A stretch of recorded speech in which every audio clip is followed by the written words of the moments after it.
জামায়াতের সঙ্গে আদায় করার পর যে আল্লাহ রাব্বুল আলামিন আমাদেরকে পবিত্র কোরআনুল কারীম এবং নবী পাকের জবান হাদিস থেকে কিছু কথা বলা এবং শোনার জন্য সুযোগ করে দিতেছেন, সে আল্লাহ পাকের দরবারে আমাদের অন্তরের অন্তরস্থল থেকে আমরা কৃতজ্ঞতা প্রকাশ করছি। সকলে বলছে আলহামদুলিল্লাহ। আর তো মহব্বতে পড়ে আলহামদুলিল্লাহ। কারণ এক কবি বলছে, আরে প্রশংসা করব মোরা ওই আল্লাহ তাআলার, তামাম জাহান পয়দা হুকুমে জাহার। তার ভূমণ্ডল আর নবমণ্ডল করিয়াছে গান, মানুষকে দিলেন আল্লাহ সবার উপরে পজিশন, সুখান্ত আর দিলেন কত করিতে আহার। আর আমরা প্রশংসা করব তাই ওই আল্লাহ তাআলার। বলেন আলহামদুলিল্লাহ।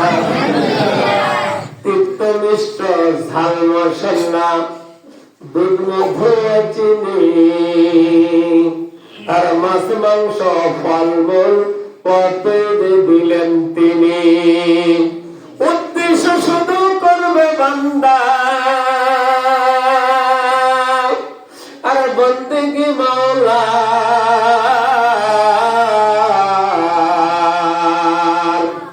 আর প্রশংসা করব মোরা ওই আল্লাহ তাআলার। বলেন আলহামদুলিল্লাহ। এই জন্য আমরা সে আল্লাহ পাকের প্রশংসা আদায় করছি যে আল্লাহ আমাদেরকে অগণিত অসংখ্য নিয়ামত রাজি দিয়ে, অগণিত অসংখ্য রিজিক দিয়ে আল্লাহ তাআলা আমাদেরকে পরিপূর্ণ করে রেখেছেন। যার কারণে একটা সূরার মধ্যে আল্লাহ বারবার একটা আয়াতে কারিমা বর্ণনা করেছেন। আমরা সকলে জানি সূরাতুর রহমানের মধ্যে আল্লাহ তাআলা বলেছেন, বিসমিল্লাহির রাহমানির রাহিম।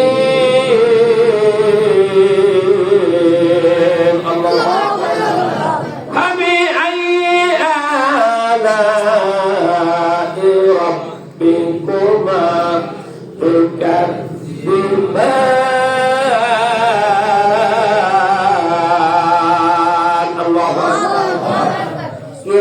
জায়গায় আল্লাহ রাব্বুল আলামিন এই একটা আয়াতে কারিমা বারবার বর্ণনা করেছেন। আল্লাহ রাব্বুল আলামিন এই আয়াতে কারিমা বারবার বর্ণনা করে বুঝাতে চেয়েছেন আমাদেরকে, দুনিয়ার মানুষেরা, আমার বান্দারা, ও মদিনাওয়ালার উম্মত, উম্মত মুহাম্মাদিরা, আমি আল্লাহ রাব্বুল আলামিন তোমাদেরকে যে নিয়ামত রাজি দিয়ে পরিপূর্ণ করে রেখেছি, তোমরা তার মধ্যে কোন কোন নিয়ামতকে অস্বীকার করতে পারবে? আল্লাহু আকবার। কথাটা কার? আল্লাহ বলতেছেন। একটা ছোট্ট আয়াত, এই আয়াত বারবার ঘুরে ঘুরে আল্লাহ বলতেছেন, ফাবি আইয়ি আলা'i রাব্বিকুমা তুকাযযিবান। আরে বান্দা বান্দি, আমি তোমাকে যত নিয়ামত দিয়ে ভরপুর করে রেখেছি, তোমরা আমার কোন নিয়ামতকে অস্বীকার করবে? আল্লাহ রাব্বুল আলামিন খুব সুন্দর করে আমাদের জন্য দুই কানে হাতের ব্যবস্থা করে দিয়েছেন। এই দুই কানে হাতের মধ্যে আবার একটা হাতে 5টি আঙ্গুল প্রদান করেছেন, যাতে করে আমরা এই হাত দিয়ে বিভিন্ন কাজ কর্ম করতে পারি, বিভিন্ন জিনিস আমরা ধরতে পারি। এই হাত দিয়ে যেন আমরা আল্লাহ রাব্বুল আলামিনের দরবারে ফরিয়াদ জানাইতে পারি। এই জন্য আল্লাহ রাব্বুল আলামিন বলতেছেন, তোমাদের এত সুন্দর করে দুই কানে হাত আমি আল্লাহ তোমাদেরকে দিয়ে দিলাম, তোমরা কোন নিয়ামতকে অস্বীকার করতে পারবে? বলেন আলহামদুলিল্লাহ। এত এত নিয়ামত আমাদেরকে আল্লাহ তাআলা দিয়েছেন, কিন্তু আমরা তার প্রশংসা আদায় করতে জানি না। আমাদের অন্তরের অন্তরস্থল থেকে কি আদায় করতে হবে? শুকরিয়া, প্রশংসা আদায় করতে হবে ওই রবের, যে রব আমাদেরকে, যে আল্লাহ আমাদেরকে, যে মাবুদ আমাদেরকে অগণিত অসংখ্য নিয়ামত রাজি দিয়ে ভরপুর করে রেখেছেন। বলেন আলহামদুলিল্লাহ। আমরা দরুদ ও সালাম পেশ করব সেই উম্মতের দরদি, উম্মতের কান্ডারি রাসূলের প্রতি যে রাসূল আমাদেরকে কোন জায়গায়ও ভুলে নাই। সুবহানাল্লাহ। আল্লাহর রাসূল যখন মৃত্যু সজ্জায় আজরাইল আলাইহিস সালাম এসেছে, আল্লাহর রাসূলকে অনুমতি নিয়েছে, ইয়া রাসূলুল্লাহ, আল্লাহ রাব্বুল আলামিন আমাকে আপনার কাছে প্রেরণ করেছে, পাঠাইছে, আর আমাকে কড়া নির্দেশ দিয়েছে, আমার উপর 140 দাঁড়াদাঁড়ি করে বলেছে, আমার হাবিব যতক্ষণ পর্যন্ত তোমাকে অনুমতি না দেয় ততক্ষণ পর্যন্ত আমার হাবিবের জান কবজ করা যাবে না। চিল্লাবেন আল্লাহু আকবার। আরেকবার বলেন আল্লাহু আকবার। আরেকবার বলতে হবে আল্লাহু আকবার। তো জিবরাইল আলাইহিস সালাম আসে না, আজরাইল আলাইহিস সালাম এসেছে, বলতেছে আমার ভাই জিবরাইল আসা পর্যন্ত একটু কি করো, অপেক্ষা করো, ধৈর্য ধরো।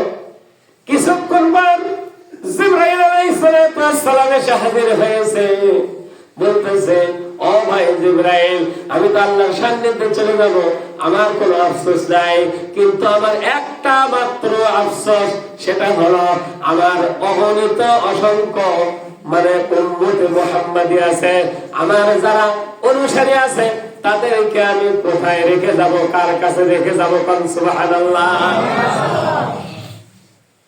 দেখো মৃত্যুবরণ করতেছে, তারপরও আমাদেরকে কি করে নাই, ভুলে নাই। এমন দরদি নবীর প্রতি যারা অন্তর থেকে দরুদ পড়ে না, মন খুলে দরুদ সালাম পেশ করে না, তাদের কোন ইবাদত আমার আল্লাহর কাছে কবুল হবে না। এজন্য সেই রাসূলের প্রতি অন্তরের অন্তরস্থল থেকে বিনয় অবনীত চিত্তে আমাদেরকে কি করতে হবে? দরুদ সালাম পেশ করতে হবে। আমরা সকলে বলছি সাল্লাল্লাহু আলাইহি ওয়াসাল্লাম। একটু মুহাব্বতে আরেকবার করি, আরেকবার মুহাব্বতে করি। সম্মানিত উপস্থিতি, আমরা যে রজনীতে উপস্থিত হয়েছি, এমন একটি রজনী আল্লাহর হাবিবকে কাফের বেদিন মুশরিকরা প্রত্যেকটা দিন কোন না কোন নতুন কিছু শোনার আশায় অপেক্ষা করত। সাহাবারা একদিন আল্লাহর রাসূল সব কাজকর্ম সবার সাথে করে ঈশান নামাজ আদায় করে বাবু উম্মাহানি অথবা কাবার হাতিমে দুই জায়গার যেখানে এক জায়গায় ঘুমায়া পড়েছে। জিবরাইল আলাইহিস সালাম এসে বলেছে, ইয়া রাসূলুল্লাহ, ইয়া হাবিবাল্লাহ, আপনার জন্য আমার আল্লাহ, আমার মাবুদ, আপনার দোস্ত, তামাম পৃথিবীর স্রষ্টা, আপনার স্রষ্টা, আমার স্রষ্টা, সে আল্লাহ আপনার পথ পানে অধিপাত হয়েছে আছে। ওঠেন, এক্ষুনি উঠে যান, আপনি একটু উযু করে নেন, আপনাকে আল্লাহ রাব্বুল আলামিন আমসা আজিমের দাওয়াত দিয়েছেন। বলেন সুবহানাল্লাহ। আমরা সবাই জানি আমসা আজিমে গিয়েছেন, হ্যাঁ, এক আসমান না, আসমান আছে কয়টা? সবাই বলেন কয়টা? জমিন আছে কয়টা? এটাও 7টা। সুবহানাল্লাহ। তাহলে 7 তবক আসমান আর 7 তবক আসমান। তবক বলতে স্তর বোঝানো হয়েছে, যেমন 1 তালা, 2 তালা, 3 তালা। তবে এক আসমান থেকে আর এক আসমানের দূরত্ব 70,000 বছরের রাস্তা। কোন সুবহানাল্লাহ। কল্পনা দেখা যায় সামনে, মনে হয় পানির মতো ভেসে বেড়াচ্ছে, ঠিক না ঠিক? এক মেঘের মধ্যে আর এক মেঘ দেখা যায়, আসলে তা নয়, এটা আল্লাহ পাকের একটা কুদরত।